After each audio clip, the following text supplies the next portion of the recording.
Vamos a ver el tema de pendiente y ángulo de una recta.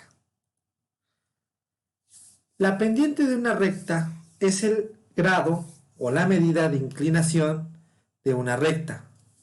Si lo vemos en una gráfica como en la imagen inferior, la que está acá abajo, es el cambio entre el eje Y con respecto al cambio del eje X. Y la pendiente se representa con la letra M.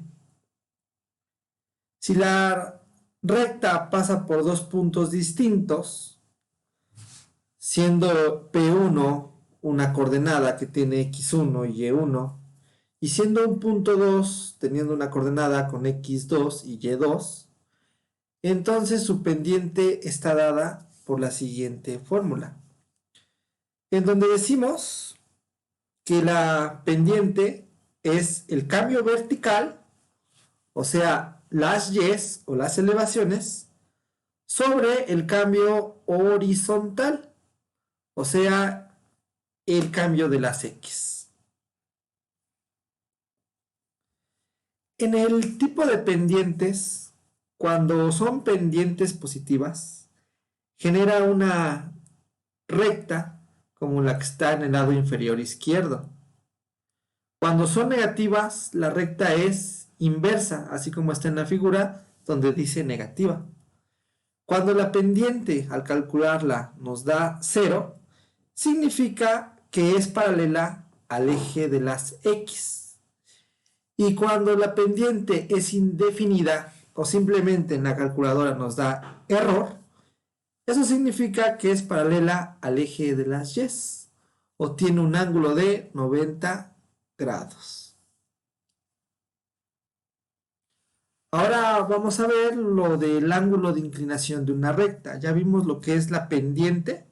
La pendiente está relacionada con el ángulo de inclinación. Nosotros cuando trazamos una recta, a veces es muy difícil de poderla trazar con la pendiente.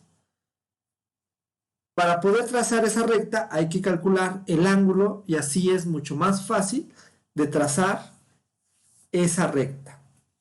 Entonces decimos que es el menor de los ángulos que forma una recta con el eje horizontal, o sea, el eje X, medido siempre en sentido contrario a las manecillas del reloj.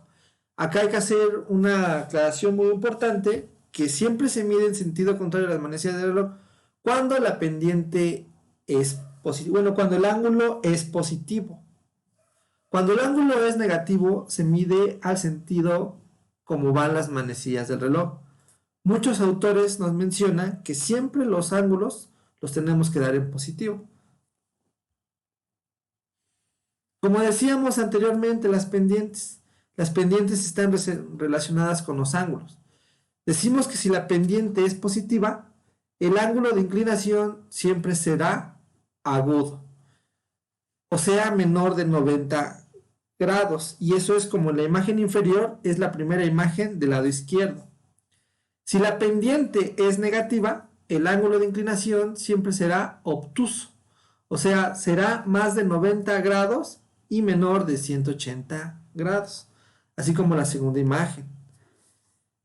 Si la pendiente es igual a 0, o sea, si el ángulo es 0, no hay inclinación y estará paralela al eje de las X.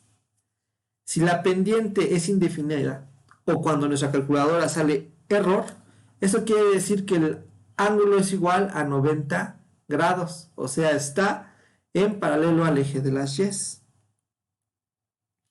Ahora, existe también la siguiente fórmula para poder calcular la pendiente y se llama pendiente de una recta a la tangente trigonométrica de su ángulo de inclinación, θ en este caso. La relación entre la pendiente y el ángulo de la inclinación es la siguiente. También la pendiente se puede calcular con la tangente del ángulo.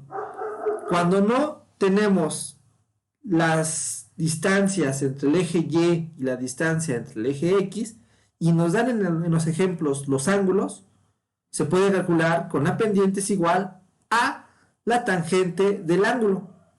Y si en algún ejercicio nos pide calcular el ángulo, simplemente hay que despejar a la tangente. Y al despejar la tangente nos quedaría como el ángulo es igual a tangente a la inversa que multiplica a la pendiente. Vamos a realizar algunos ejemplos para que esto quede más claro.